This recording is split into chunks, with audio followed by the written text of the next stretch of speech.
तन को जल से धुलाना सरल है मगर, तन को जल से धुलाना सरल है मगर, मन को निर्मल बनाना बड़ी बात है।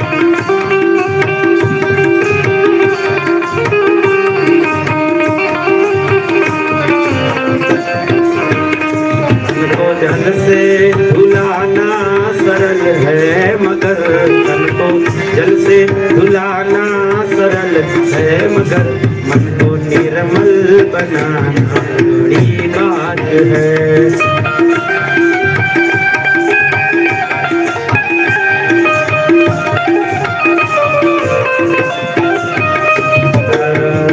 कोशिशें चाहे लाखों भले ही करो,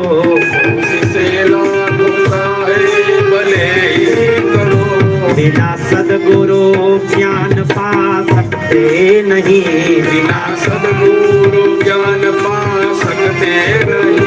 वेद पढ़ पाना सरल है मगर, वेद पढ़ पाना सरल है मगर, अपना आनंद जगाना बड़ी बात है।